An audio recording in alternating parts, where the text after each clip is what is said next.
Hola, buenas noches. Le vamos a dar paso al señor alcalde, que va a abrir el acto.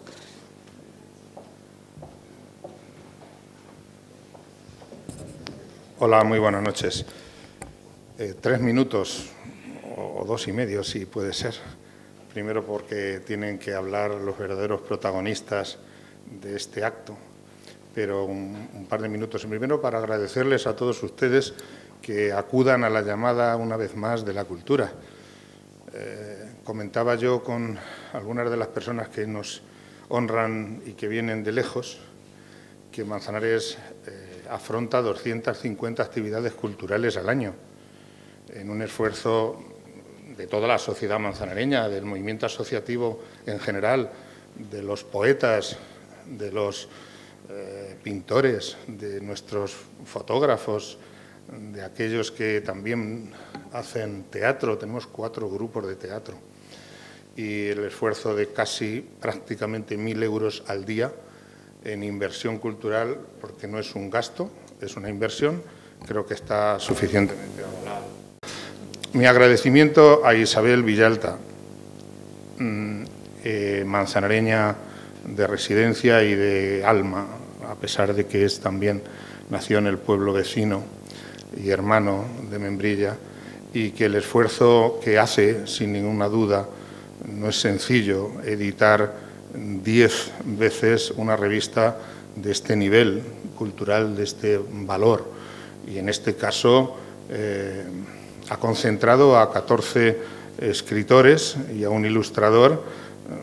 Se ha quedado uno, por aquello de las circunstancias, se ha quedado pendiente para el siguiente número, pero no es sencillo editar una revista en formato libro de este nivel. Por tanto, y en ese esfuerzo económico en el que hablábamos de que invertimos en esta ciudad 1.000 euros diarios, sí es verdad que tenemos un certamen nacional de relato corto, otro certamen nacional de poesía. Igual tenemos que hacer, igual no, es muy probable que tengamos que hacer una revisión general, pero es porque, como todas las sociedades, la sociedad manzanareña también tiene que estar permanentemente revisándose y tenemos que tener proyectos. Y en la mayoría de ellos estamos acertando en la medida en que son proyectos que los compartimos con la sociedad manzanareña.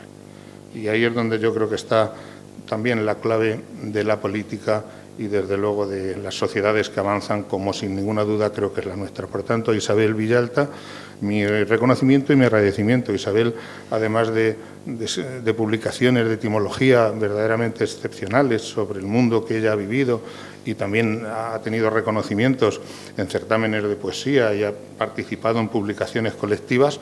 Por tanto, Isabel, créeme, en los tiempos que corren no es fácil, pero créeme que reconozco tu trabajo y creo que debemos también revisar el tema de que se hacen al cabo del año muchísimas presentaciones de libros de autores manzanareños y otros que no son de nuestra localidad, pero tenemos que ver también la forma de colaborar con todos ellos. Si me lo permiten, protocolariamente quisiera hacer un saludo especial a 2 personas de los que han participado en este libro y me perdonen el resto, no por ser compañeros de la noble actividad política, que yo creo que nos ennoblece más que otra cosa a todos, y en ese sentido quisiera agradecer la presencia de Carmen Andrés, que es diputada de nuestro Parlamento Nacional por Barcelona, y de Manuel Escarda, que es senador por la provincia de Valladolid. Pues que estéis un viernes por la noche en Manzanares, sinceramente os lo agradezco, igual que al resto de personas que habéis participado en la edición de este libro. Sin más, deseando que disfrutéis de la velada, de este evento cultural también, pues luego al final, si os parece bien, compramos algún ejemplar y todo va funcionando mejor. Isabel, muchas gracias y un saludo para todos. Gracias. Gracias a ti.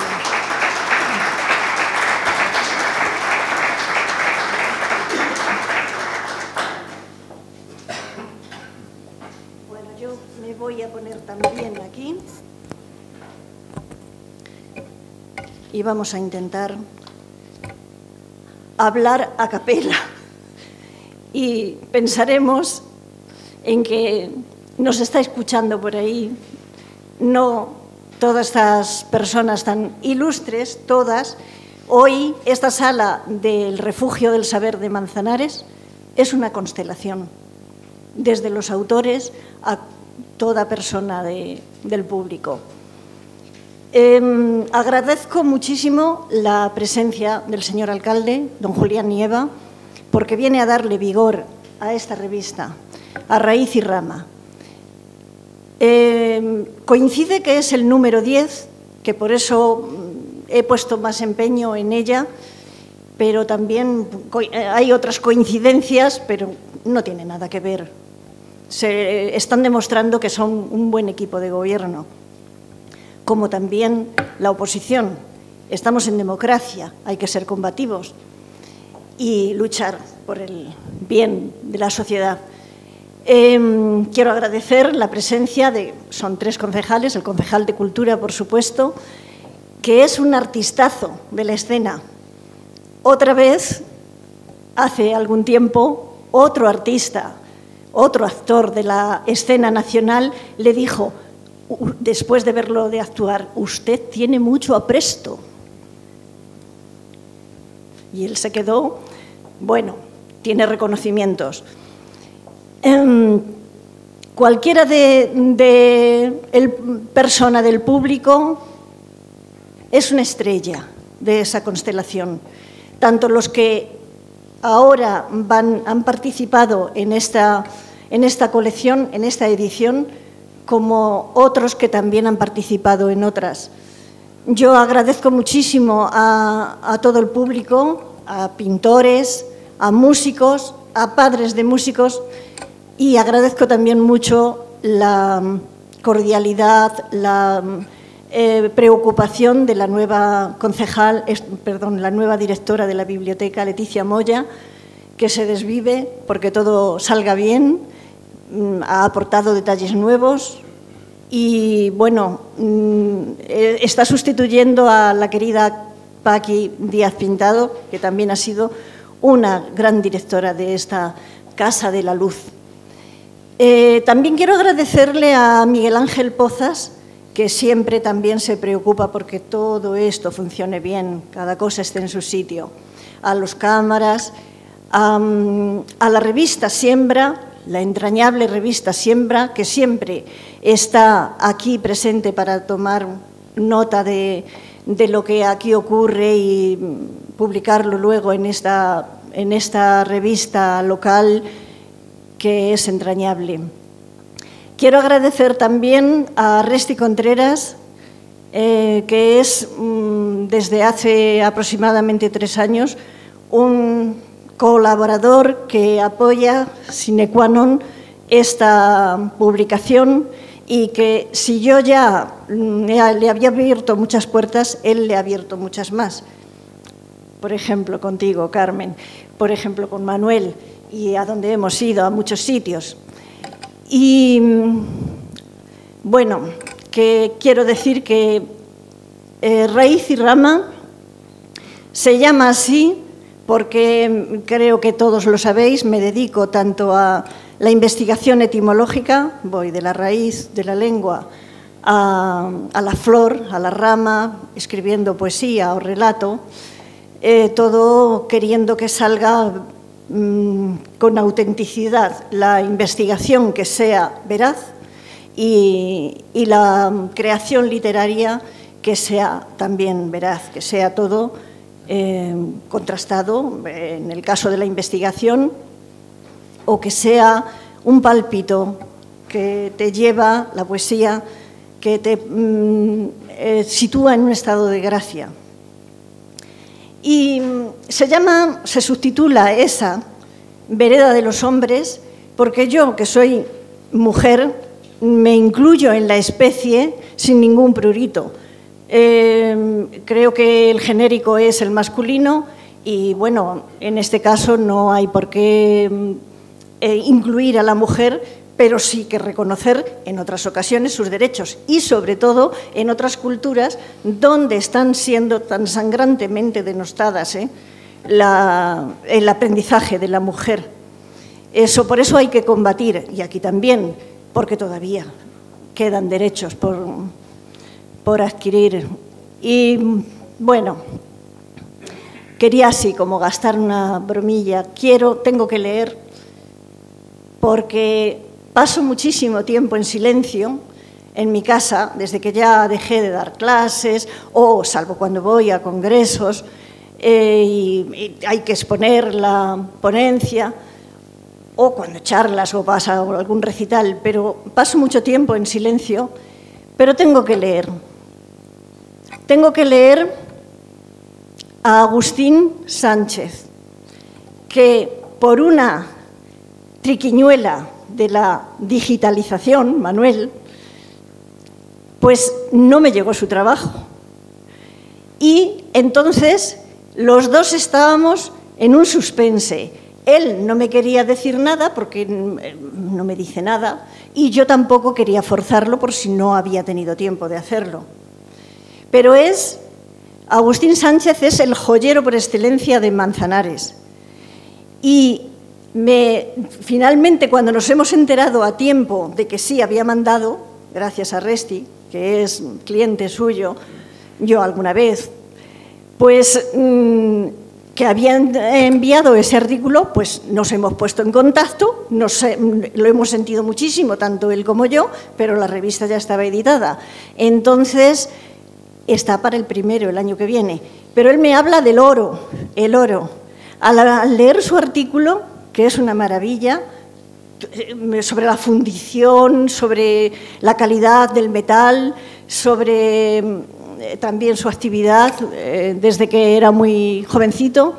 Bueno, pero al hablar de la fundición me he acordado de la escultura de Zeus Crisolefantino, que fue una de las 7 maravillas del mundo antiguo, estuvo expuesta en Olimpia y después se fue a Constantinopla, la actual Estambul, y allí, en el siglo V ya de nuestra era, desapareció en un incendio. No sabemos si provocado, porque el oro es oro, y lo fragmentasen, pero esa estatua de Zeus desapareció. Crisolefantino. Criso en griego significa oro. Auron es en latín. Y elefantino es marfil. Era una estatua de oro y de marfil. ¿Qué es un tomo? Tomo también es una palabra griega. Es una palabra griega que significa segmento. Quien se llame Crisóstomo o Crisóstoma sabe o tiene que saber que se llama montón de oro, montañita de oro. Bueno, pues ya dejaremos todo lo que dice Agustín para el año que viene, porque tengo que hablar de Carlos Gigante, que están aquí sus padres, porque él está trabajando, está dando clases, es profesor de música en la Escuela de Música de Manzanares y no ha podido venir, porque expone un artículo sobre el clarinete maravilloso. Es joven, tiene 30 años y qué maravilla de profesor y qué maravilla para escribir. Tengo que hablar de Francisco González de Tena, que no ha podido venir, y nos habla de delitos. Un delito de lesa humanidad que se empezó a cometer en la época franquista y todavía no se ha resuelto del todo. Eso, bueno, no se ha resuelto. Y sin embargo hay pruebas. La justicia no ha metido mano en eso. Y hay madres que saben que tuvieron un niño, eran los niños desaparecidos, y hijos que no conocen a sus padres. Tengo que hablar de Carmen, que es de Calanda. Carmen Andrés, la diputada, es de Calanda, pero se fue siendo muy niña a Cataluña. Ella es licenciada en Derecho y ha tenido muchos cargos allí en la Generalitat, en el Ayuntamiento de Barcelona, y ahora está siendo diputada en el Congreso de los Diputados. Tengo que hablar, yo creo que no ha podido venir, Gloria Casas, que es doctora y nos habla de la pandemia. Ella, cómo la ha vivido en el hospital de Ciudad Real, donde es doctora de Medicina Preventiva, Y bueno, pues con ese artículo vamos a recordar muchas cosas de lo que ha supuesto la pandemia. Incluso ella nos cuenta, vivida también en su propia familia. Bueno, yo hablo de etimología, ya he adelantado algunas cosas y en esta ocasión hablo de Miguel de Cervantes Saavedra. ¿Qué significan desde la etimología esos nombres, Miguel de Cervantes Saavedra? Tengo que hablar de un clérigo renacentista de Valdepeñas que, muy curiosamente, nos lo expone un catalán de pura cepa que se ha venido a trasplantarse a La Mancha. ¿Por qué? Porque huye de los separatismos. Eso es digno de elogio y digno de sentirnos orgullosos. Se ha venido a vivir a La Mancha y está trayendo a mucha gente de Cataluña a su casa que no conocían La Mancha. Está a 800 kilómetros. Y él nos habla de este clérigo. Además, no solamente está viviendo aquí, sino que está rebuscando personajes manchegos. Es muy curioso ese artículo porque es sobre un clérigo que escribió unas glosas a las coplas a la muerte de su padre, de Jorge Manrique. Tengo que hablar de Quevedo, que nos lo trae José María Lozano, que fue director de la Casa de Quevedo, Quevedo en Torre de Juan Abad.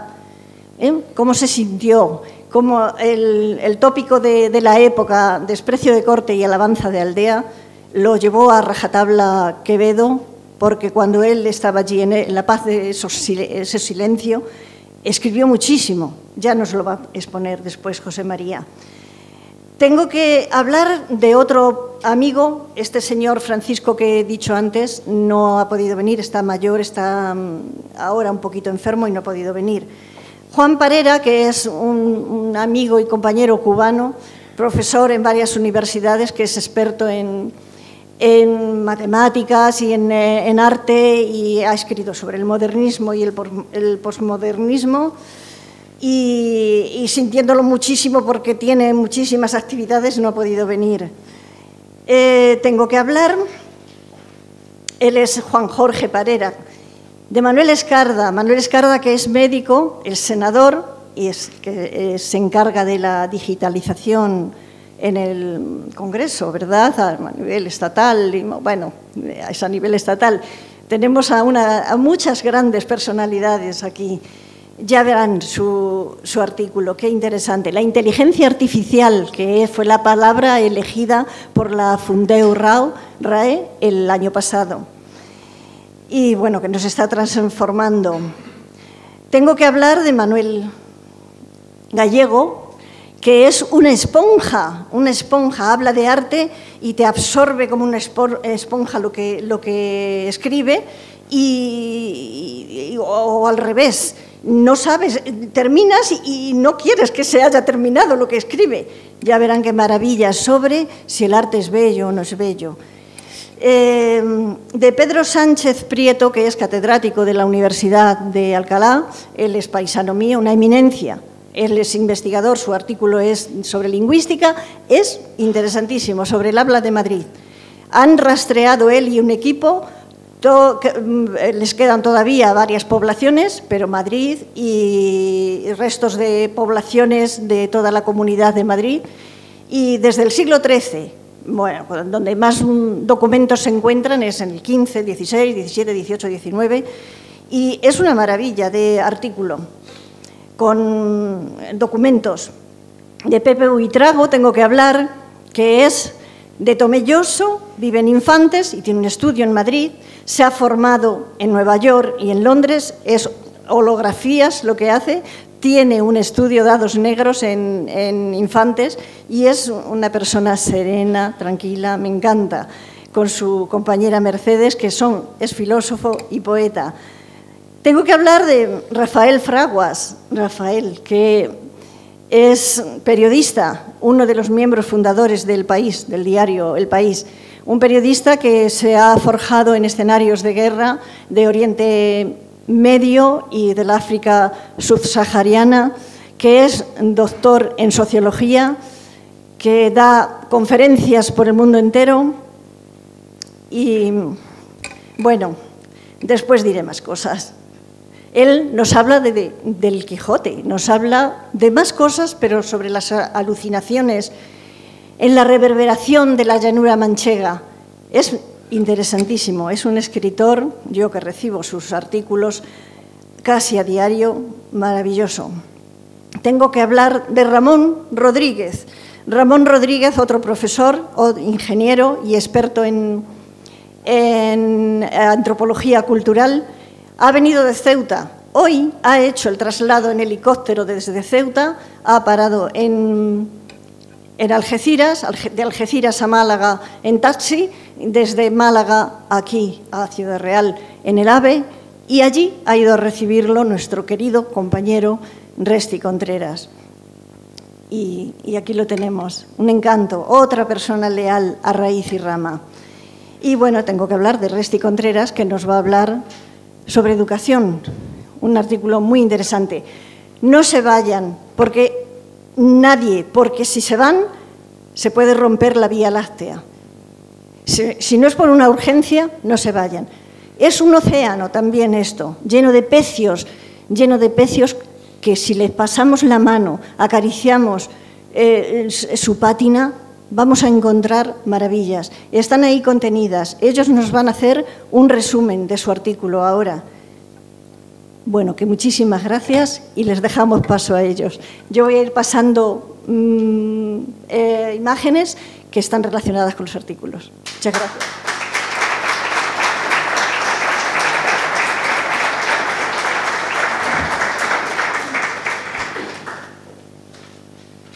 Bueno, vamos a ver.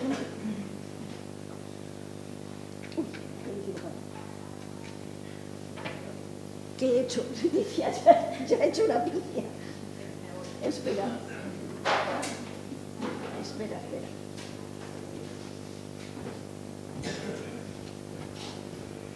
Dale aquí a presentación. Y a iniciar.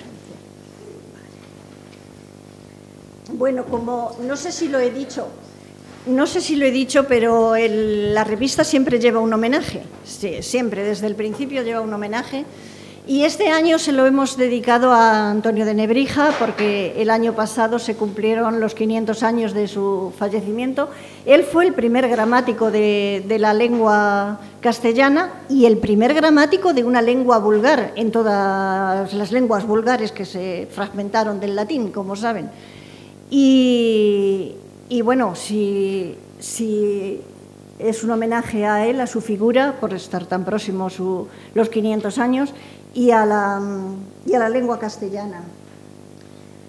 Y ya, pues, perdón, voy a seguir ahí, porque también no quiero olvidarme de que hay un homenaje con unas pinceladas muy breves a cada uno de los autores que han participado en las dos colecciones. Hasta este número lo vamos a abrir también. Esta es la vereda, Noches Estivales, en la que se escribe poesía, relato o crítica, o comentario de obras.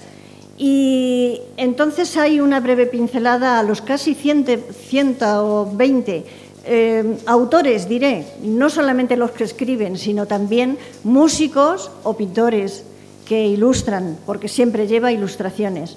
Aquí está Salvador Patón, se me olvida, y bueno, y muchos, en los 10, Manuel Gallego también, su hijo, Manuel Serrano y su hijo también, bueno, muchos. Entonces, después del homenaje a Nebrija, viene este homenaje. Y ahora ya, como Carlos ya he dicho que está en clase, pero pasamos las imágenes. Una partitura, es el apartado de música, pero con una dedicación especial al clarinete, de la que él es especialista. Y aquí le he dado algo y ahora no pasa. Leticia, aquí he posado la mano. Sí. Menos mal que tenemos a las jóvenes que saben muchísimo. Mira, le he dado aquí. Espera. Ya está. Bueno, ahora sí va a subir Carmen, ¿eh? Va a subir Carmen porque nos va a hablar pues, de los tambores de Calanda.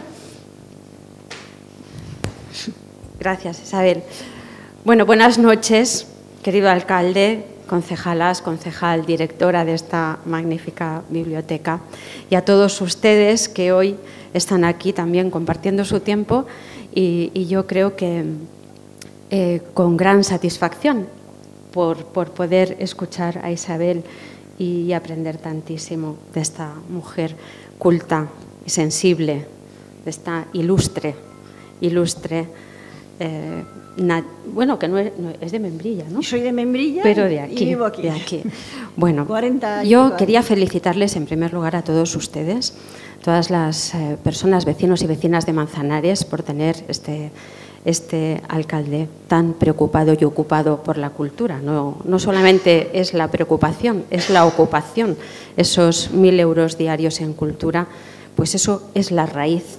Y esto de esta tarde son las ramas y dan fruto. Y por lo tanto, felicidades y enhorabuena a todos, que siga así por muchos años, porque la cultura no solamente nos permite desarrollarnos, sino mostrar nuestra sensibilidad y hacer que la riqueza sea colectiva. Dicho esto, tengo que agradecer a Resti muchísimo, porque a Resti, no sé si a Resti sí y a la coincidencia también, de esas coincidencias de la vida que te abren pues nuevos caminos, ¿no? Y el verano pasado coincidimos en un curso de verano de la Universidad Complutense de Madrid, en el Escorial, y Resti, pues es verdad, yo doy fe, llevaba raíz y rama en una mano y en otra llevaba un libro de Ceuta. Es así. Y nos lo enseñaba a todos los alumnos que estábamos en ese curso y además vendía las revistas. A mí me encantó la revista y un día pues Resti dice, oye Carmen, ¿por qué no te piensas hacer una colaboración? Y yo pensaba, madre mía, hacer una colaboración, yo no sé escribir, ¿no? No sé escribir, pero lo he hecho con mucho cariño y con mucha pasión. Y tengo que agradecer mucho a Resti pues esta oportunidad de conocer a Isabel, que me parece una mujer magnífica, luchar en la cultura, abrirse paso. Ella ha tenido un recuerdo para las mujeres que tienen que formarse y tiene esa sensibilidad, ¿no? Lo difícil que es, además, siendo una mujer. Y esto no es un eslogan. Abrirse paso, conocerla a ella, conocer a todos los autores de la revista, todos expertos y personas ilustres. Es un privilegio que la verdad tendré que agradecerte mucho, Resti, durante mucho tiempo. Pues tendremos ocasión estos días, ¿no? Este fin de semana, yo estoy encantada de estar en Manzanares, de estar en La Mancha, bueno, estoy contentísima. Yo he escrito sobre los tambores de Calanda, que es mi pueblo. He intentado transmitir algo que es muy difícil de transmitir cuando uno no sabe escribir, ¿no? Cuando es un autor como Isabel, sí, es mucho más fácil. He intentado transmitir la pasión que tenemos todos los calandinos y calandinas por el tambor, por la Semana Santa de nuestro pueblo, que es una tradición que llevamos con muchísimo orgullo, e intentar explicarlo pues a través de personas que también han sido ilustres, como por ejemplo Luis Buñuel, que es calandino, y que él, allá donde estuviera del mundo, a las 12 del mediodía del Viernes Santo se ponía a tocar con lo que tuviera a mano, es igual que estuviera en el hotel rodando una película en la calle, porque a las 12 del mediodía de Viernes Santo se rompe la hora en Calanda y miles de tambores y bombos pues tocan. Y después se hace de una forma pues muy coordinada en todas las procesiones. Y eso es algo pues que se siente, se traslada, ya veis, y yo he intentado reflejar esa pasión que tenemos los calandinos y las calandinas. Contaré una anécdota y ya me callaré. Carlos Saura vino en bastantes ocasiones a Calanda de la mano de Luis Buñuel para rodar películas y él sintió esa pasión y ya nunca más pudo dejar de escuchar los tambores, pero la primera vez que lo hizo, por la noche también se toca, son desde Viernes Santo hasta Sábado Santo a las 2 de la tarde, es continuo, día y noche. Tuvo que coger el coche y marcharse a dormir a la carretera porque no podía, ¿no? Y siempre lo explicaba. Y Ian Gibson, que es un historiador muy importante y que hizo una biografía de Luis Buñuel, pues se quedó todo un año en Calanda y ha vuelto en muchísimas ocasiones. Algo tiene, están todos invitados los que quieran venir a conocer la Semana Santa, y ojalá podamos transmitirle pues esa pasión que tenemos nosotros por la tradición, que es algo a conservar y perdurar y a compartir también y difundir. Muchas gracias, Isabel, por tener la ocasión de difundir la Semana Santa de mi pueblo. Gracias. Gracias a ti, Carmen.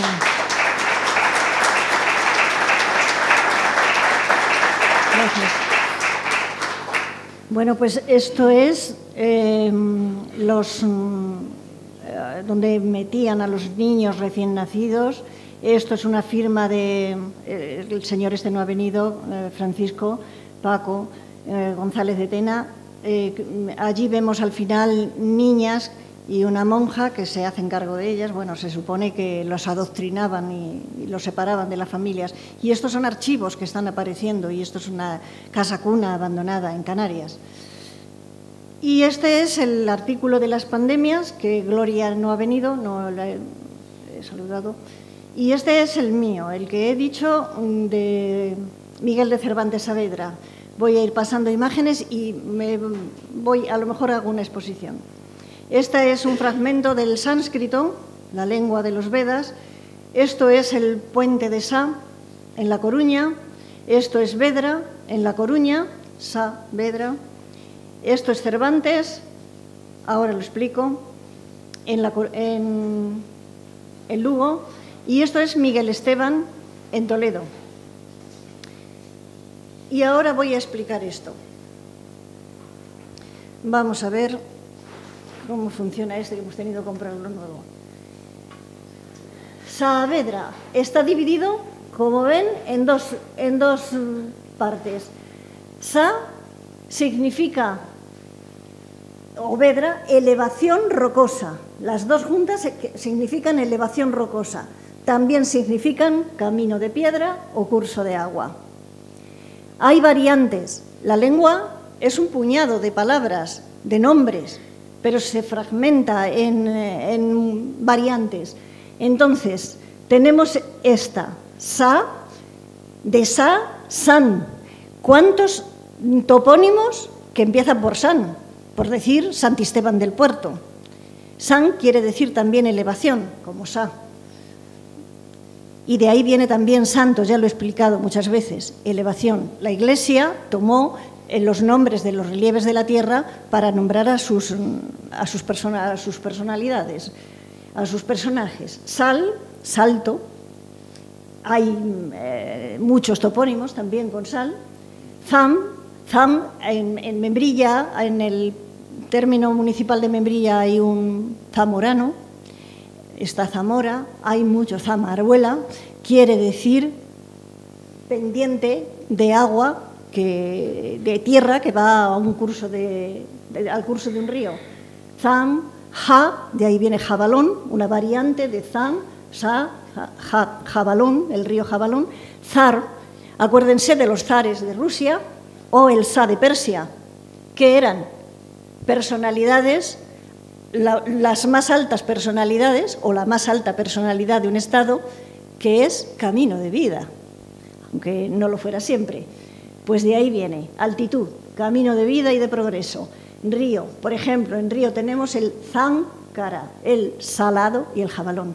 Y variantes de Vedra tenemos, que viene de Petra. Petra es una palabra, como saben, del latín, que significa piedra, dio piedra. Pero hay la variante de la P en Vedra, y de ahí viene vereda. Y otra vez lo vemos en otra variante ya completa del nombre, que es Perruca. Si conocen el puente de la Perruca, es por donde pasa el túnel más largo que llevaba al norte, a Asturias. Y miren Perruca y miren verruga. ¿Qué es una verruga? Una protuberancia. Pues eso es en la elevación del terreno. Cervantes. Cervantes viene de quer, indoeuropeo. Quer, o quitamos la V y ante. Ante es un sufijo prerromano que quiere decir piedra, roca muy grande. Ante significa muy grande. Miren, Antequera, por ejemplo, Antequer está al revés. Quer, piedra muy grande. Si conocen Antequera, en la provincia de Málaga, verán una roca grandísima. Pues están relacionados con los relieves del terreno y de ahí viene pues, Cercedilla, Cervera, Cercado, que ese ya es un nombre común. Topónimos con ante, pues ya lo digo, Antequera, Morante, Mor, que también significa piedra, pues ante, no lo estoy señalando, pero bueno, creo que no se pierden. Mor, que también significa piedra, roca, ante, muy grande. Morante es que es una localidad del departamento de Santa Fe, en Argentina. Y ante sirve para formar derivados como gigante, volante, radiante y muchísimas otras palabras, muchísimos otros nombres. Pues ya hemos visto a Cervantes, lo que significa el apellido de nuestro ilustre. Y ahora vamos a ver su nombre. Mi significa elevación. Torre del Miguelete. En Valencia, aquí que tenemos amigos que han venido de Gandía, ha venido gente de muchos puntos de nuestra tierra. La Torre del Miguelete se llama así porque significa elevación. Miruelo, mira, mirador. Aquí en el término de Manzanares también hay un mirabete creo que es. Lo tengo estudiado, pero hace ya varios años que lo estudié, pero y es elevación, está cerca de la sierra. Y bueno, pues Quel, que es una localidad de La Rioja, Quel, no puede ser más expresivo y más puro. Y luego pues tenemos Miguel Esteban, localidad de la provincia de Toledo. Fijémonos en misa. Misa, ¿qué es misa? Elevación del espíritu. Sa, elevación. Mi, elevación. Elevación del espíritu, o misal. Esteban lo aporto porque hemos dicho este nombre de lugar de la provincia de Toledo, que también significa altitud. San Esteban de Gormaz, Navas de Escena, Santisteban del Puerto. Esteba, no sé si alguno todavía conocéis la esteba. La esteba era la vara larga con punta de acero o de hierro que conducía el arado romano. Esteba, algo largo y elevado. Y bueno, pues este ha sido el mío y ahora ya pasamos a el clérigo de Valdepeñas, que nos lo aporta Joan Antón Avellán, que ya digo que se ha venido a La Mancha, dejando esos conflictos en Cataluña. Sí, la verdad es que estoy más tranquilo aquí.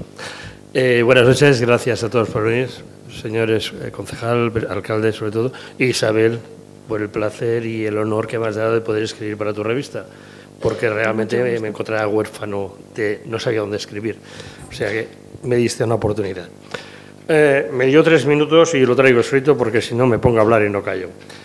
El artículo, en principio, el principio del artículo me baso en este lienzo es de un valdepeñero, Carlos Isidro Muñoz de la Espada, es Valdepeñas 1500, se titula. Podemos ver la iglesia de la Asunción, está en proceso de construcción sobre la iglesia anterior. Tenemos casas a la derecha y a la izquierda hechas de adobe de más y un rebaño de ovejas ahí delante. Ahí está el ayuntamiento. Ahora sí, a la izquierda, exacto. Ahí a la izquierda está el ayuntamiento. Y más aquí el penalti, que es un bar emblemático. Bien, sigamos. El lienzo, a su alrededor, le veo las típicas construcciones y demás. Ese cuadro es 1500, tenemos que nuestro fraile nació en 1505. O sea, de hecho, es evidentemente cómo estaba él en aquella época cuando nació. No se sabe nada de él hasta la edad de 20 años, que lo encontramos estudiando en la Universidad de Alcalá de Henares, pero hemos de suponer que si estaba estudiando en la universidad tendría que venir de una familia más o menos acomodada. Será mientras estudiaba en esta universidad que, con motivo de la muerte de un hermano suyo, compuso las 22 primeras estrofas de una conocida glosa a las coplas por la muerte de su padre, del poeta castellano Jorge Manrique, y que envió a su padre necesitado de consuelo en aquel momento. Una glosa que terminó 26 años más tarde, una vez concluidos sus estudios ya en la Cartuja del Paular. La escribió un monasterio situado en la vertiente madrileña de la Sierra de Guadarrama, donde había profesado. Bien, hasta ahí hubiera quedado la cosa, sí, y no sabríamos nada más de nuestro fraile, si no hubiera sido porque el vicario del citado monasterio, conocedor del valor de esos escritos, recuperó la obra que hasta aquel momento había sido solo se había distribuido dentro del ámbito familiar. Recuperó la obra y se encargó de su impresión, sin decírselo al monje. Entonces, ¿qué pasa? Cuando el autor se percató de la impresión, la obra ya estaba en la venta, con su nombre como autor de la misma. Eso le acarreó, la verdad, diversos problemas. Él era un cartujo y en aquella época los cartujos estaban muy mal vistos, bueno, no como cartujos, sino en general, que no se consideraba lícito que un religioso compusiese versos y menos que los publicara. O sea, se encontró con un problema, pero la ventaja fue que tuvo muy buena acogida y se supone que entonces las autoridades eclesiásticas del momento no se atrevieron a meterle mano en este aspecto, ¿no? Porque a partir de ahí podríamos decir que la obra se convirtió en un bestseller ya que fue una de las glosas más populares de las que se dedicaron a las coplas manriqueñas. Una afirmación que viene avalada por el hecho de que solo en el siglo XVI se hicieran 14 ediciones de la misma. Entonces, a partir de ahí, en el artículo desgloso un poco lo que son estas coplas, estas glosas y lo que es la copla, la glosa aquí en el Amarrique, etcétera, etcétera. Yo creo que me he mantenido entre los 3 minutos. ¿Sí, Isabel? No, sí, muy bien. ¿Sabes qué pasa? Que le he dado ¿Qué y le has ahora dado? le he dado y se ha pasado. Ah, o sea, Juan, no pasa nada. Esto no es mío, eso no. Eso no es tuyo. O igual sí, igual se ha Pero sentado ahí. Ha estado hasta ahora mismo, ¿eh? Sí. Lo tuyo. Muy bien, muchas gracias. Leticia Sotosa.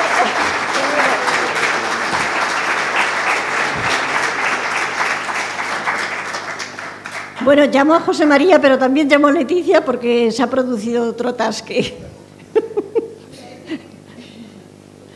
José María Lozano Cabezuelo, que es de Torre de Juan Abad, él ha sido director, mira, se quedó fija. Ya está. Vale. Él ha sido director de la Casa de Quevedo. Mañana vamos a ir a visitarla. Buenas noches y muchísimas gracias, Isabel. Gracias a ti. Muchas gracias por haber confiado en mí. Estoy muy contento por ello. Bueno, en mi colaboración quiero hablar sobre la relación de Quevedo con Torre de Juan Abad. No muy bien conocida todavía, desgraciadamente. Todo parte de su madre. Su madre, María de Santibáñez, aunque de Madrid, bueno, puso unos dineros, unos ahorrillos que tenía en Torre de Juan Abad. El ayuntamiento, el concejo, a la larga mantuvo una deuda extensa de la cual le fue muy difícil desprenderse.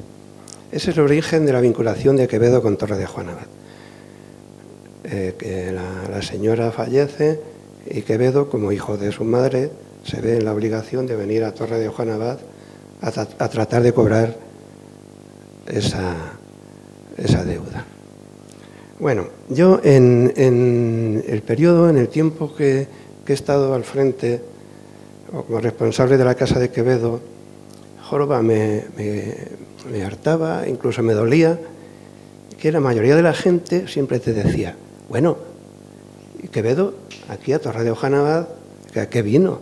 A pleitear, desterrado. Te lo soltaban así un poco en tono despreciativo. Bueno, pues esto, sin dejar de ser verdad, no es todo lo real. Pues Quevedo también vino a Torre de Juan Abad por su propia voluntad.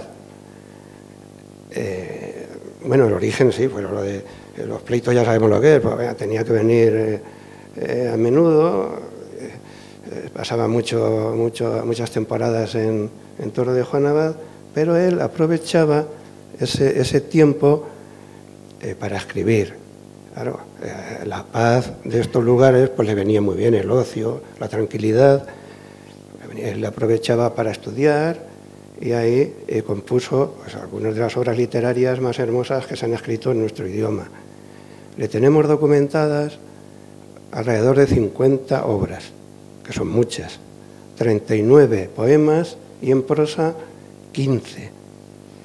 Entre los poemas está este tan conocido, ese canto tan de lo mejor que se ha escrito sobre la lectura, Retirado en la paz de estos desiertos, Miré los muros de la patria mía, y en las obras está La hora de todos, y a mí lo que me gusta recalcar siempre es que algunos de los famosos sueños, de los 5 sueños, 2 de ellos, El sueño de la muerte y El mundo por de dentro, también fueron escritos en la torre. Bueno, pues eso, en síntesis, eso es lo que yo quiero demostrar, que bueno, lo de Quevedo se puede dividir en 2 vertientes. La oficial, que es los pleitos que mantuvo con los justicias, y la humana. La humana. Además, en sus cartas, en su epistolario y en sus mismas obras se encarga de desmentir esa creencia de que él ahí, eso fue siempre una incomodidad, lo de la estancia aquí en estos lugares. Y no, él dice, así para que lo entendamos de manera muy sencilla, dijo, le pregunta un médico, lo echa de menos allí en Madrid, le manda con uno de los propios una nota diciéndole, ¿y qué haces allí en aquel lugar? Él dice, y me preguntáis qué hago en este lugar, pues aquí es donde me hallo. En Madrid jamás me hallo. Y en los destierros, cuando él decía, los jueces me han condenado a destierro de la corte. Y yo a ellos a permanencia en la corte y en la cortedad. Bueno, que se fastidian. Los que se quedan cortos son ellos. Yo aquí estoy muy ancho, bueno, pues eso es más o menos lo que... esto lleva muchísimo. Son años de leer de todo lo de Quevedo. Quevedo todos sabemos por lo del conceptismo, es un tanto complicado, pero bueno, te metes y vas sacando, y sobre todo el epistolario, que es lo que yo más he trabajado, ahí es donde él desmiente esto, que él que no se sentía bien. Todos sabemos lo que son estos lugares, estas poblaciones, pues son muy tranquilos, eran y siguen siendo. Y ya está, pues eso es lo que quiero, es que cuando se venga a Torre de Juan Abad, se piense que vienen a pisar un lugar donde pisó uno de los más grandes que hemos tenido. Y escribió, pues la gran parte, casi lo mejor de su obra la escribió allí. Y ya está, y vamos dejando un poquitín el otro lado.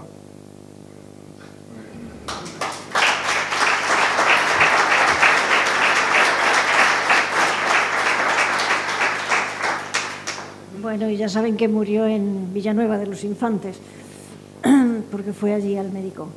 Y este es un artículo del modernismo y el posmodernismo de mi querido Juan Parera, que no ha podido venir porque tiene muchos otros compromisos. Y ahora viene Manuel Escarda, que nos va a hablar de la inteligencia artificial. Buenas noches. Gracias, lo primero. Gracias a ti, Manuel. Gracias al alcalde, a los concejales. Yo lo fui en su día y sé lo que es eso. Por aquí lo comentaba. Yo tengo que limitarme a un tiempo y me voy a limitar a un texto porque vengo a hablar de muchas cosas y no soy un experto en inteligencia artificial. Realmente soy un usuario que por mi profesión y como todos, por nuestra vida, pues nos vamos adaptando a los instrumentos que tenemos, ¿no? Creo que es importante presentarme para entender, quien lea el artículo, esa perspectiva que puedo tener, ¿no? Por un lado agradezco esta tierra, también quiero decir que siempre ha sido de paso para mí. A partir de ahora ya no lo va a ser. Yo vivía en Andalucía y el paso desde Castilla y León, desde Madrid, siempre estaba La Mancha, ¿no? Y bueno, por fin, a partir de ahora, es un lugar que conoceré y que repetiré, y confiando en que pronto llegue esa edad bonita de la jubilación y del sosiego y del reposo, y más cuando lo dice un político, ¿no? Pues indudablemente que podré leer, podré reflexionar y disfrutar, en definitiva, ¿no? Bueno, soy médico de familia, de profesión, he ejercido durante muchos años, soy vocacional, soy especialista en medicina familiar y comunitaria. Los médicos de familia somos médicos de personas. Tenemos orgullo de decirlo.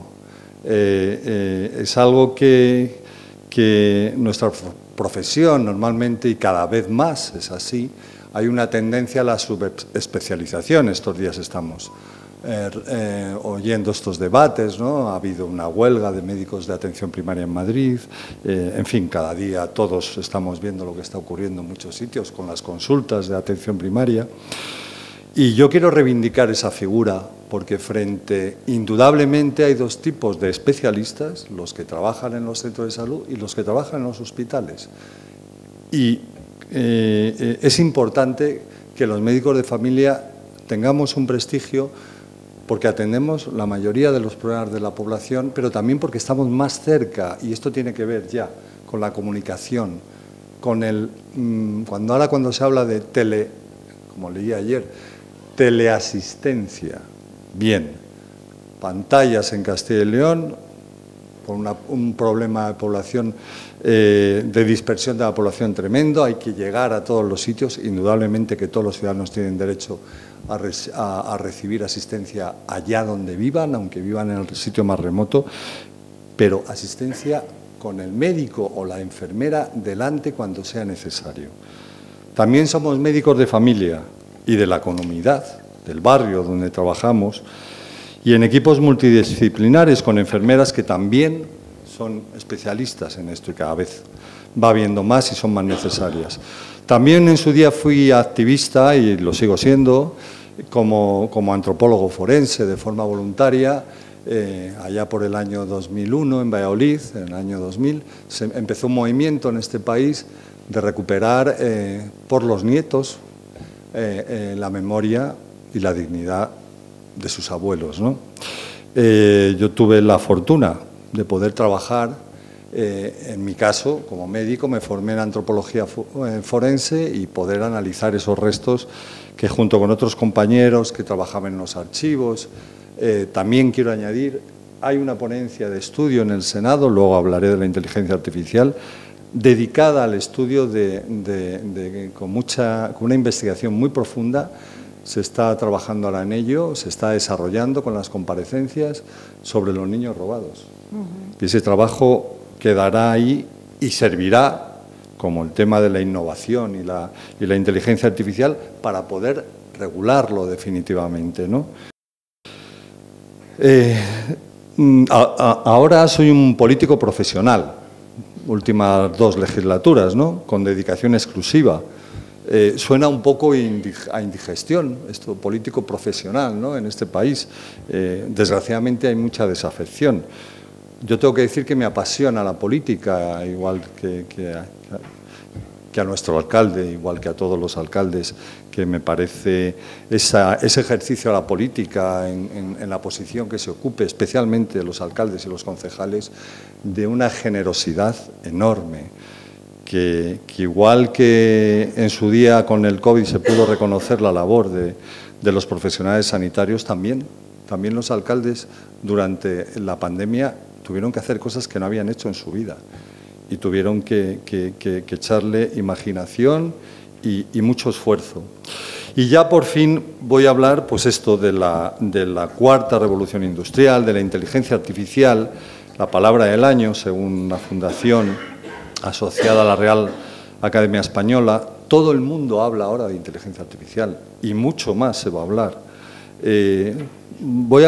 Si hacemos un ejercicio, pensamos cómo era nuestra vida en 2011, por ejemplo, cómo era en 2001, no había móviles, nos imaginamos, no había smartphone, no había móviles inteligentes, empezaban los ordenadores domésticos.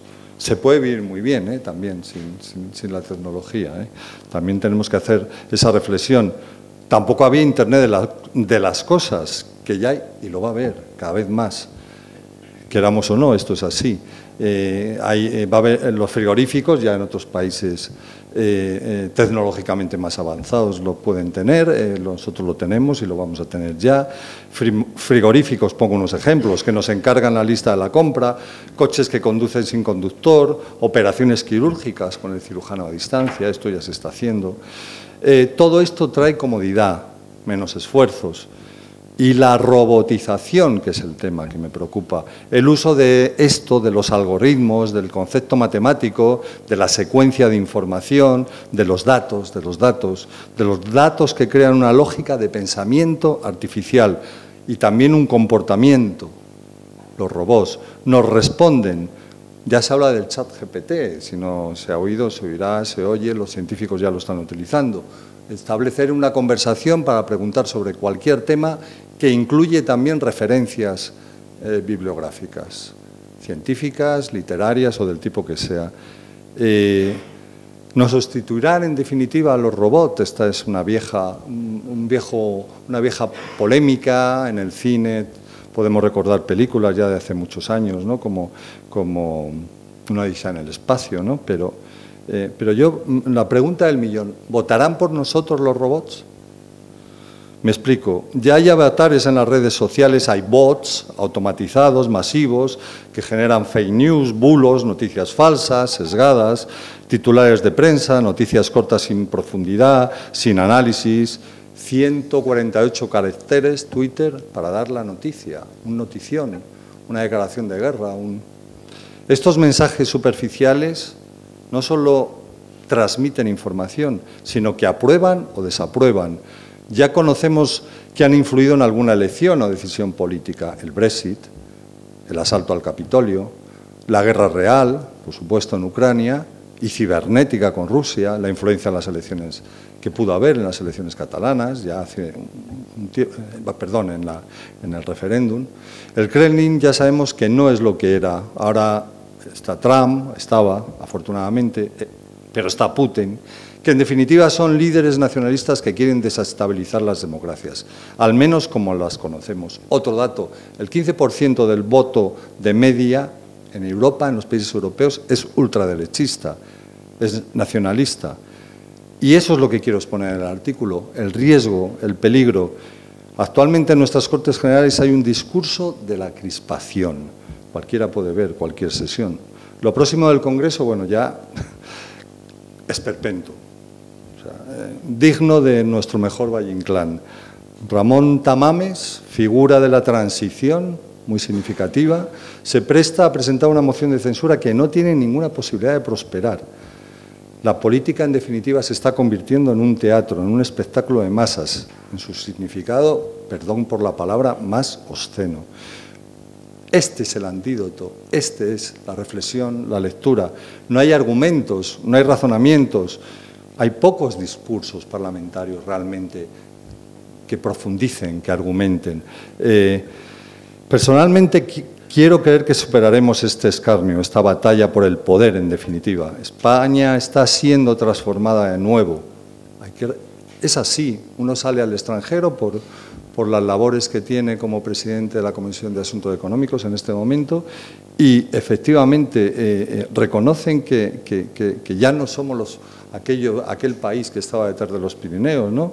Tenemos muchos avances en sostenibilidad, en lucha contra el cambio climático, en el desarrollo de las infraestructuras públicas, en la propia transformación digital. Un ejemplo es el nodo hub, como se llama ahora, un nodo de comunicación, un nodo de depositario de datos, de bases de datos que Amazon Web Service, el Amazon que no se dedica solo al comercio, sino que está haciendo una inversión potente y la ha hecho en Aragón, creando un hub que va a servir para parte de Europa, todo el norte de África y con una extensión enorme, dando un significado especial a nuestro país, ¿no?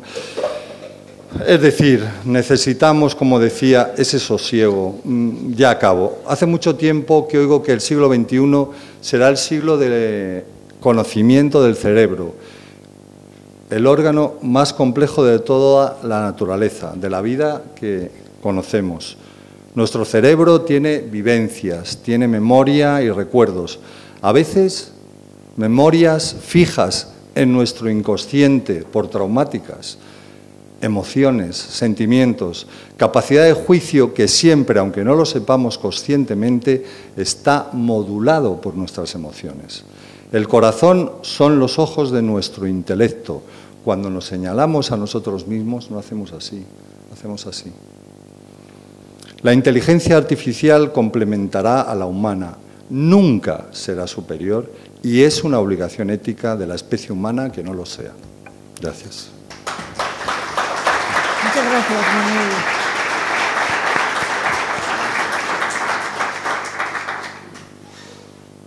Bueno, y ahora viene Manuel Gallego, crítico de arte, filósofo.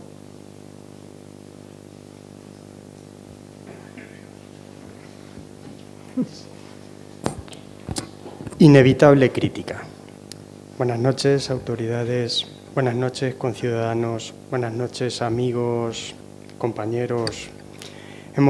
Hoy vamos a compartir un nuevo viaje y yo quiero agradecer a Isabel la oportunidad que nos da de fluir en ese viaje. Yo creo que es una labor siempre positiva y digna de hacerse encarecer. Inevitable crítica, decía. Estamos salvados. Hay una cosa que es inevitable, que es la interpretación, que difícilmente la máquina podrá hacerla. De eso trata el artículo de hoy, básicamente, o el artículo que yo trato de escribir. Llevo dedicándome a la crítica de arte, pues se nota que soy bastante joven, ¿verdad? Pero llevo dedicándome a ella ya la friolera de casi más de 35 años.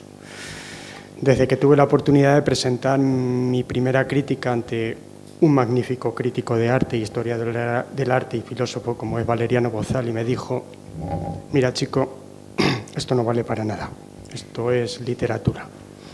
La verdad es que en la segunda me apliqué y tuve la oportunidad de publicar esa crítica, que además me tocó sobre Berlín, punto de encuentro de esas magníficas exposiciones que se hacían en el Reina Sofía. Esto no quiere decir que sea un experto en la crítica de arte, pero sí que sentía la necesidad de al menos preguntarme a mí mismo dignamente: ¿a qué te dedicas, Manuel? Es decir, cuando escribes una crítica de arte, ¿qué es lo que haces? Y no sabía responderme. Esta es la verdad. El artículo es muy bueno, quitado lo presente, ¿de acuerdo? Puede pasar. No es que sea muy bueno, es buenísimo. Y me quedó corto, me quedó muy corto. O sea, vamos a ver, es lo mejor que se ha escrito en el mundo sobre crítica de arte. ¿Para qué nos vamos a engañar? No era difícil, porque sobre crítica de arte, lo que es crítica de arte, se ha escrito muy poco, por no decir prácticamente nada, ¿vale? Entonces, la labor era fácil, ¿no? Todas las materias y todas las disciplinas tienen un objeto. El objeto de la inteligencia artificial, incluso la metafísica. ¿El objeto de la crítica de arte? ¿Cuál es el objeto de la crítica de arte? ¿El arte? Bueno, vamos a ver. Si uno se dedica a la física, pues está claro que tiene que encontrar las nociones de la fuerza, la materia. Ese es su objeto. Y la física es una metodología. O sea, aplicas la metodología y sacamos unas conclusiones sobre las posibles fuerzas. Si conseguimos vincular todas las fuerzas, bueno, dominaremos el universo, que es algo así como el futuro de la inteligencia artificial, ¿no? Dominaremos el universo. Bueno, gracias a Dios no hemos conseguido unir y amalgamar todas las fuerzas. Quiero decir que la física tiene muy clara su disciplina y cuál es el método que tiene que aplicar para hablar de física. ¿Pero qué tiene que hacer un crítico de arte? Hablar del arte. ¿Y qué es el arte? Si no sabemos qué es el arte. Y aquí está el problema. Entonces había que zambullirse y decir, jolines, soy el mejor del mundo. Voy a escribir el mejor artículo del mundo y voy a decir las cosas que nunca se han dicho. Compren la revista. Isabel, te van a faltar números. ¿De acuerdo? Bueno, vamos a ver. Es evidente. El arte no sabemos qué es. Si no tenemos una respuesta para qué es el arte, ¿qué puede hacer la crítica de arte? Siempre el crítico de arte ha tenido la fama de ser un simple cantador o un elogioso o crítico negativo de la obra artística. Y esto es lo que consideramos la crítica de arte. Pero la crítica es inevitable. Nadie puede evitar hacer una crítica. Un simple comentario, una reiteración, una repetición, ya es una interpretación y en consecuencia es una crítica. Si hacemos una crítica de un objeto cualquiera, como aquel cuadro que hay allí, o cualquier escultura, o de algunos de ustedes, los políticos están sometidos a crítica continua, no voy a inventar nada, ¿no? Pues nos vamos a dar cuenta de que inmediatamente, sepamos o no sepamos, vamos a dar una interpretación sobre esa obra. A lo mejor lo que ocurría era lo siguiente: toda la historia del arte está equivocada. Y a lo mejor eso puede ocurrir. Puede ocurrir. Actualmente la historia del arte que enfocamos es una herencia prácticamente del romanticismo, en la que el artista es el autor de la obra. Y él prácticamente decide cómo es la obra, cuál es la obra. Y la obra se debe a su genio. Pues no, señores. La obra se debe al genio de quien la interpreta, del crítico, de quien la ve. Y nos han generado mucha inseguridad, porque al final nos creemos que los artistas tienen la razón. Incluso los críticos creen que el artista tiene la razón y por eso lo critican. Pero eso es mentira. Cada uno de ustedes lleva en su ojo el mejor crítico del mundo. Inevitable crítica. Buenas noches.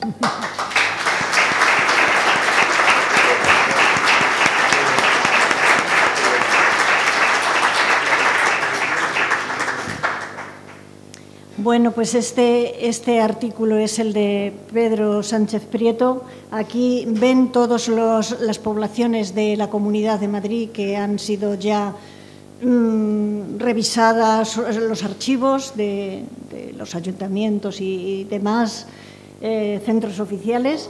Y bueno, es apasionante porque aparecen documentos escritos, por ejemplo donde, como dice el autor, se aprecia el seseísmo. El niño ha sido bautizado y como ven, no tiene hábito de escribir, que escribe letra por letra. Y ahora yo le pido a Pepe Buitrago que suba, que es nuestro ilustrador, y con unas holografías, un tipo de holografías, porque yo he visto en la exposición que tiene ahora mismo en Villanueva de los Infantes, en el Museo de Arte Contemporáneo, otras maravillosas y estas. Venga, a hablar, Pepe. Buenas noches. Acaba de hablar un crítico, no sé si bajarme, porque, en fin. El año pasado conocí a Isabel en las jornadas literarias que se organizan en Villanueva de los Infantes, Luciérnaga, y me propuso que nos íbamos a ver en el futuro, incluso de hacer alguna cosa. A ser una revista, yo trabajo soy artista visual, quiero decir, trabajo la pintura, la escultura, pero sobre todo la holografía. Que no sé si conocéis lo que es la holografía, es difícil de explicar y no tengo tiempo ahora mismo para explicarlo. Pero en el proyecto de la revista me pareció interesante un trabajo que llevo haciéndolo pues casi 40 años, que es coger libros o encontrar libros en el cual subrayo, tacho, pinto en ellos y voy dejando algunas palabras que forman otra idea, o una idea que luego al releerla la modifico un poquito para crear una idea más o menos poética o una crítica, depende. Entonces, en realidad son libros que yo utilizaba para yo desarrollar ideas y era para mí mismo, no para vender ni para mostrar, era como mi libro de notas. Pero se ha ido creando un volumen tan grande que al final he tenido que ir mostrando y me he dado cuenta que yo iba copiando de esos libros que iba pintando, que era mi libro de notas, iban saliendo cuadros. Y bueno, no quiero enrollarme mucho porque creo que hay más gente que quiere hablar. Aquí solo hay un fragmento de un libro que estaba en inglés y lo he pasado al castellano porque he vivido en Londres, en Nueva York y bueno, pues los libros están en los idiomas donde vives. Y como era una revista en castellano, pues he preferido traducirla. Y nada, no quiero decir nada más. Mañana sí, os puedo contar un poco más de holografía porque vamos a pasar por una exposición en Villanueva de los Infantes que tengo 55 piezas. Y habrá un poco, hay mucho de holografía, poesía visual, incluso pintura de los años, al principio de los 90. Y allí me preguntaréis y será más fácil poder contestar. Gracias. Sí, gracias.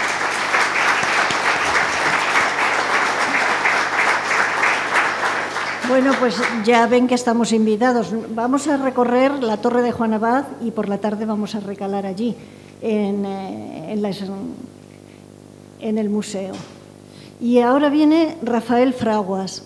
Rafael Fraguas con un artículo, pues yo creo que sobre las alucinaciones que se presentan en la mente humana y en este caso el Quijote.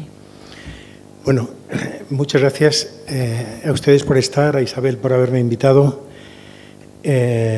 Bueno, yo he venido aquí mayormente, como se dice en Castilla, a aprender y a iluminarme de esta constelación que ha creado y que gira en torno a Isabel, una persona egregia a la que he tenido el enorme placer de conocer hace unos meses y ver la potencia, la fuerza, hablo de la mujer fuerte de la Biblia que hablaban, que tiene por ese estro, por esa capacidad creativa en su poesía, en sus escritos.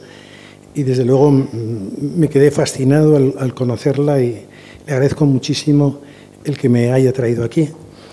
Bueno, yo quisiera decir también que había una frase de Luis Aragón que decía, el poeta francés de origen español, que decía que la mujer era lo único que Adán pudo traer consigo desde el paraíso terrenal. Yo creo que mujeres como ella y como tantas otras que luchan por reivindicar su presencia social y su vitalidad y su humanidad, pues merecen este calificativo. Yo quería complementar lo que ella ha dicho tan interesante desde el punto de vista etimológico con un añadido anecdótico exclusivamente. Yo tengo, mi tercer apellido es Saavedra. Es decir, y siempre me pregunté, bueno, ¿por qué Cervantes, si su madre se apellidaba Coronas, por qué trae a colación Cortinas, perdón, trae a colación el apellido Saavedra?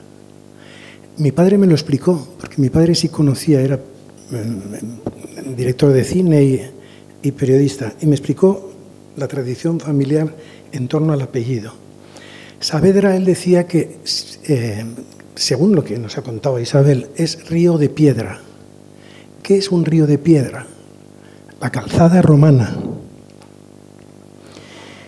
Él decía que los Cervantes, el apellido original de Cervantes era Saavedra, pero sus antepasados, sus ancestros, se enfrentaron de pechos contra los reyes católicos en el proceso de unificación de España, ¿no? Y se exiliaron y fueron arrojados fuera de allí, se exiliaron, bajaron a Castilla y bajaron a Andalucía. El duque de Rivas, por ejemplo, del Ángel Saavedra, era descendiente también de él. Entonces, ¿qué hace Cervantes? ¿Qué hace la familia de Cervantes? Se cambia el apellido por el nombre de un municipio en la provincia de Lugo que lleva ese nombre, Cervantes. ¿Qué es lo que sucede entonces? que Cervantes, en cierto modo, hereda una cierta persecución política, porque tiene que cambiar su apellido. Pero cuando escribe, importa a su segundo apellido el de Saavedra. Ese apellido, según todos los manuales de genealogía y de heráldica de los siglos XVI y XVII en adelante, dicen que hay dos linajes imperiales romanos en España, que son Soutomayor y Saavedra. Entonces, en medio del siglo XVII, con esa proliferación extraordinaria de artistas, literatos, músicos, poetas que quieren ennoblecerse, buscando el hábito de Santiago, por ejemplo, como Lope y muchos otros, con una finísima ironía, lo que Cervantes hace es que les dice: ojo, que vosotros queréis ennobleceros con orden de Santiago, pero aquí el que desciende de un linaje imperial romano soy yo. Es lo que dice indirectamente de una forma irónica. Pero ¿qué es lo que calla Cervantes con esa ironía finísima que tiene? Calla que el linaje imperial al que él pertenecía, según los libros de heráldica, era el de Calígula.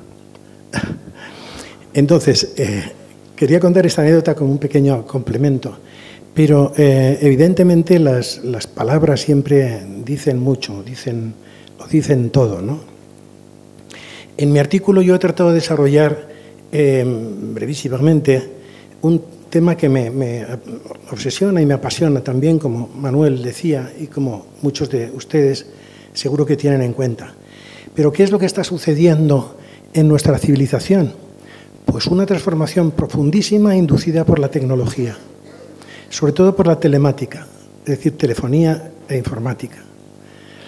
Evidentemente todos nos beneficiamos de esas maravillas tecnológicas, ¿no? Pero ¿cuál es el mensaje profundo de la tecnología? Desgraciadamente, en mi opinión, es la consunción, la desaparición profunda del espacio y del tiempo. El espacio y el tiempo, que son las dos dimensiones en las cuales hemos desarrollado toda nuestra cultura desde siglos atrás. Sin embargo, la tecnología lo que implanta y impone es un discurso de una consunción total de lo espaciotemporal y la imposición de un presente continuo, de un presente eterno. Todo está sucediendo al mismo tiempo. No existe la historia, no existe tampoco el espacio, todo está deslocalizado, todo puede estar en cualquier parte. Eso yo creo que es la causa fundamental de la incertidumbre en la cual vivimos en estos tiempos. Y es lo que he querido subrayar en mi artículo.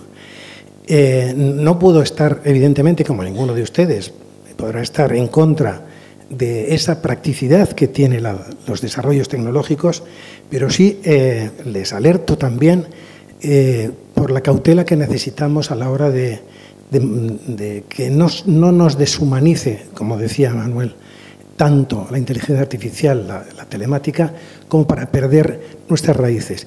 Y somos seres espaciotemporales. Nuestro cerebro funciona secuencialmente. Somos seres históricos, somos seres espaciales. No podemos prescindir de esas dos dimensiones, a no ser que descubramos cómo comportarnos en ese universo nuevo del presente continuo, que hace que nuestros jóvenes prácticamente su memoria solo alcance hasta el miércoles de la semana pasada. Eso es lo que quería subrayar. Agradezco muchísimo esta oportunidad y gracias a ustedes también. Bueno, esperad un poquito. Él es hermano del gran Forges. No.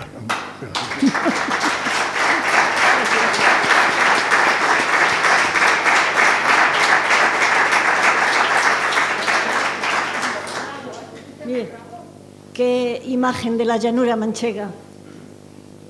Y ahora viene Ramón Rodríguez, el que ha venido de Ceuta esta mañana en el helicóptero y lo tenemos aquí en taxi y en tren. Helicóptero, taxi, tren.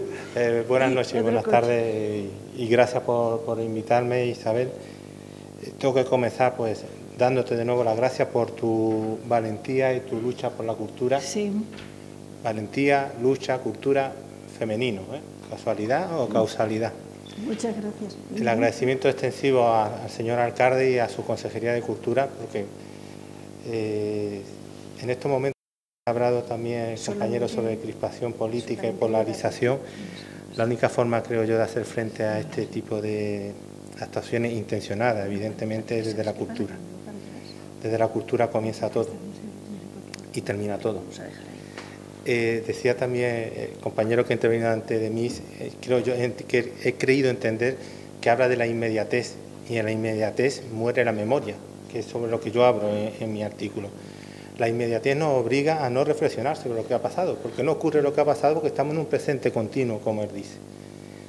Desde ese presente continuo no puede existir una crítica, y mucho menos una autocrítica. Somos los más grandes, y como somos los más grandes tenemos la verdad absoluta. Y desde la verdad absoluta señalo al otro y lo aparto. Terrorífico. Voy a incidir ahora en las palabras también del señor alcalde, que me ha marcado mucho cuando ha dicho que hay que hacer una revisión de la sociedad de Manzanares. La sociedad que no se revise a sí mismo y de forma continua es una sociedad perdida. No vamos a ningún lado, vamos al olvido. Y ahora yo voy a mi artículo. Mi artículo ha intentado ser una etnografía de la obra de Almudenas Grandes. La etnografía no es más que un trabajo de campo. Evidentemente, meterte en un trabajo de campo de la literatura es muy complejo. Creo que al final se ha quedado en una etnología, que es un estudio desde fuera, externalizado, de algo al que uno intenta llegar. A Almudenas Grandes yo creo que hay que agradecerle muchas cosas, y sobre todo los demócratas, incluso los que no estén en su misma línea de pensamiento, que es que a aquellas personas, a toda una generación, que puede ser nuestro abuelo o el abuelo del vecino, que la historia lo mantuvo al margen de la historia, lo ha traído al centro de la historia. Y lo ha traído al centro de la historia desde la cercanía. Yo tengo 50 años, yo en mi instituto puedo decir que lo que yo sabía de la Guerra Civil Española, que pasábamos siempre muy de largo, era que la República quemaba conventos y violaba a pobres monjas, y entonces vino un alzamiento que nos salvó a todos. Esa es mi historia de la Guerra Civil y del periodo que va prácticamente del 36 hasta el comienzo de la democracia. Uno crece, necesita conocer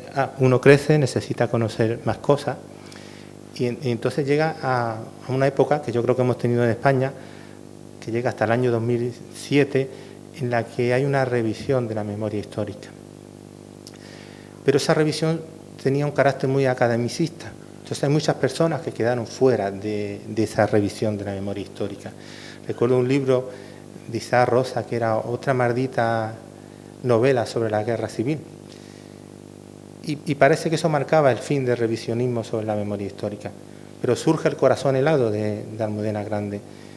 Y esa novela es el comienzo de todo lo que vendrá después.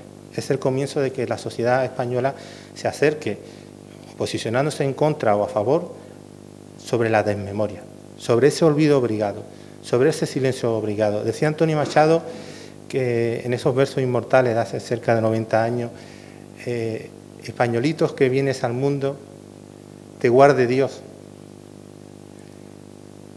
Porque, perdona porque es que me emociono, porque es la realidad, porque se te quedará el corazón helado, pero no solo helado, también se te quedará muy pequeñito, muy empequeñecido, porque ni tan siquiera al que tiene al lado, a tu hijo, le puedes contar, o a tu hija, lo que has vivido. No puedes. Vives en una cárcel de silencio que transmite, y hay una generación que transmite ese silencio sin querer.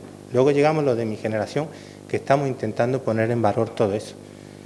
Unos con un posicionamiento más radical y otros intentamos con un posicionamiento más sereno.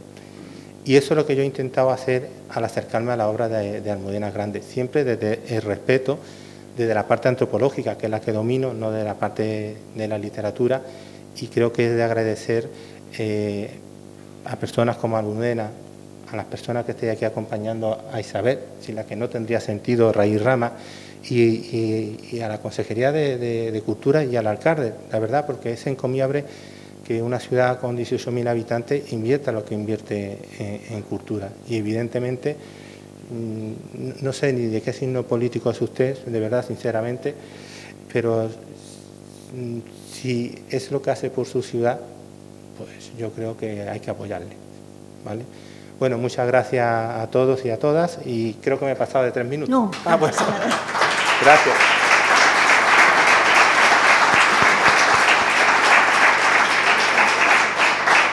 Bueno, yo lo siento que es que no va para atrás, entonces se había colado ya una imagen del próximo articulista, que es sobre educación, Resti Contreras. Sí, quería hacer alguna referencia. Almudena Grandes, ya sabéis que estuvo aquí. En la Escuela de Ciudadanos estuvo aquí, Almudena. Donde estoy sentada yo ahora mismo estuvo ella dando una conferencia en la Escuela de Ciudadanos. Sí, sí, vino más de una vez y su marido, Luis García. Sí. Y lástima que se nos ha ido una de las novelistas más interesantes de la historia. Resti Contreras, aporta tú. ¿No subes? Ah.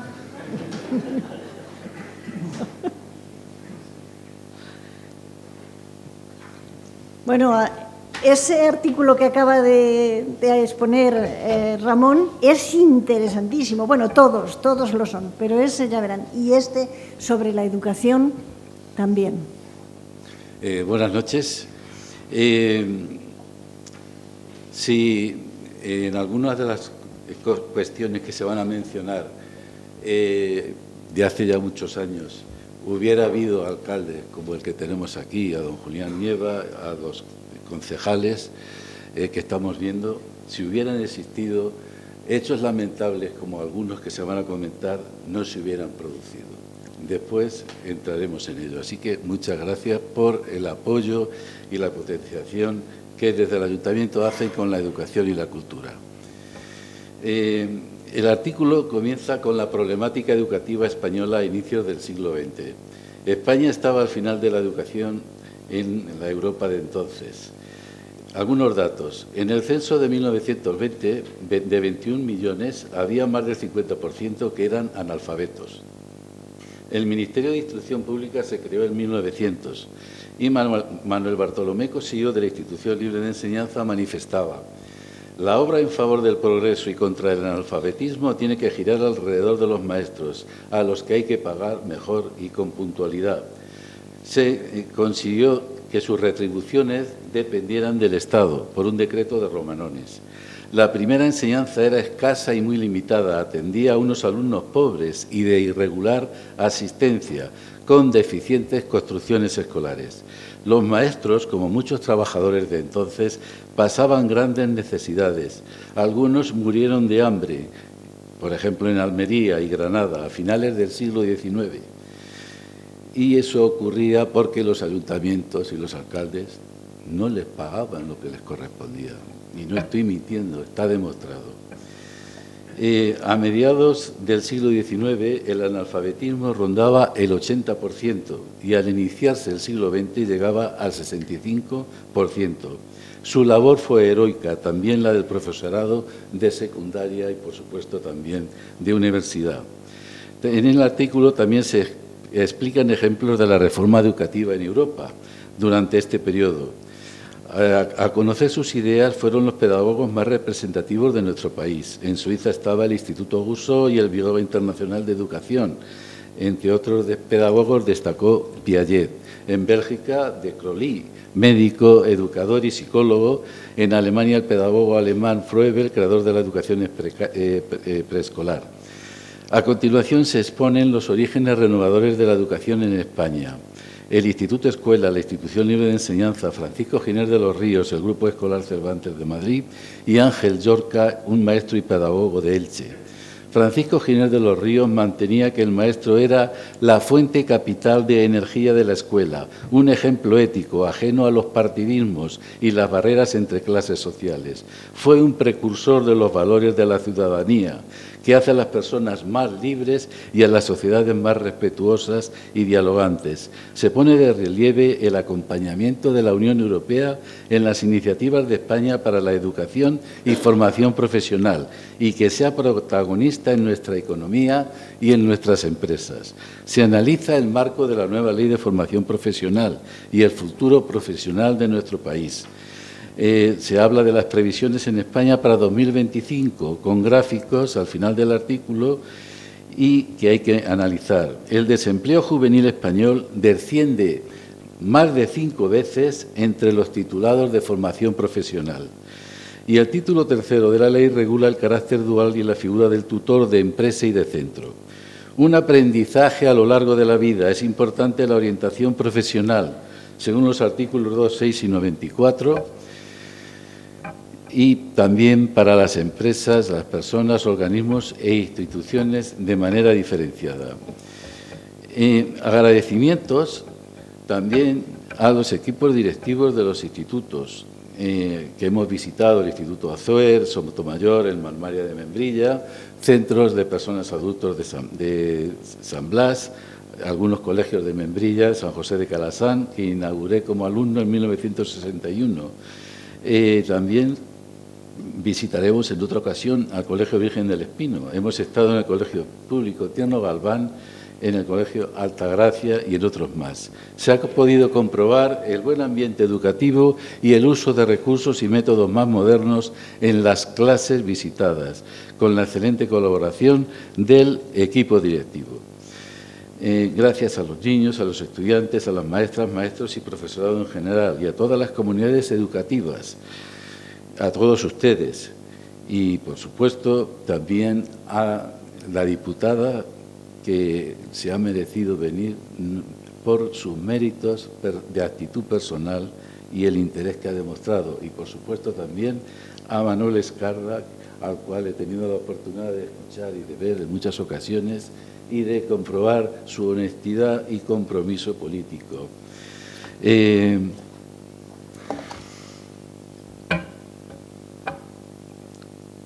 Quiero hacer también mención a los orígenes renovadores de la educación en España. El Instituto Escuela, la Institución Libre de Enseñanza, Francisco Giner de los Ríos, Ángel Llorca. Francisco Giner de los Ríos mantenía que el maestro era la fuente capital de energía de la escuela, un ejemplo ético. Y se pone de relieve el acompañamiento, como he dicho antes, de la Unión Europea. Gracias a los escritores y a los que vienen de tan lejos, como se ha podido comprobar. Gracias a Isabel Villalta por su tesón para sacar adelante a la revista. Que este libro, como una pequeña universidad, abra las ventanas al conocimiento y al deleite en los hogares de los lectores. Recordar que se puede adquirir y que se encuentra al final. Y termino con una de las conclusiones finales del artículo. La Ley Orgánica de Formación Profesional de 31 de marzo del 22 reúne los requisitos para la mejora de la economía, a la vez que ofrece un horizonte de esperanza para los jóvenes y de la formación profesional permanente de los adultos. Muchas gracias.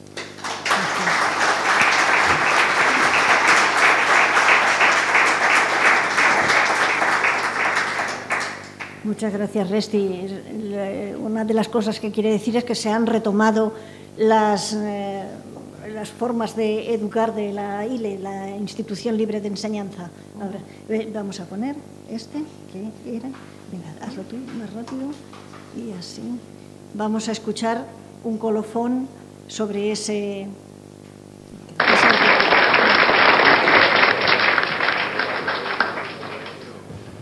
Dignísimas autoridades, queridos niños, respetados convecinos, en la primavera el ánade salvaje vuelve a su tierra para las nupcias. Nada ni nadie podrá detenerle. Si le cortan las alas, ya no. Si le cortan las patas, se impulsará con el pico, como un remo en la corriente. Ese viaje es su razón de ser. En el otoño de mi vida, yo debería ser un escéptico, y en cierto modo lo soy. El lobo nunca dormirá en la misma cama con el cordero. Pero de algo estoy seguro. Si conseguimos que una generación, una sola generación, crezca libre en España, ya nadie les podrá arrancar nunca la libertad. Nos vamos.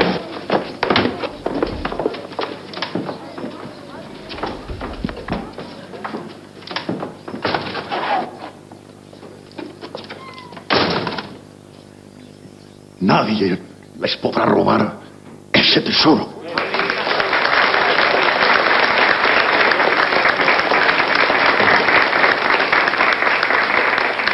Gracias. Muchas gracias. Y ahora ustedes a volar.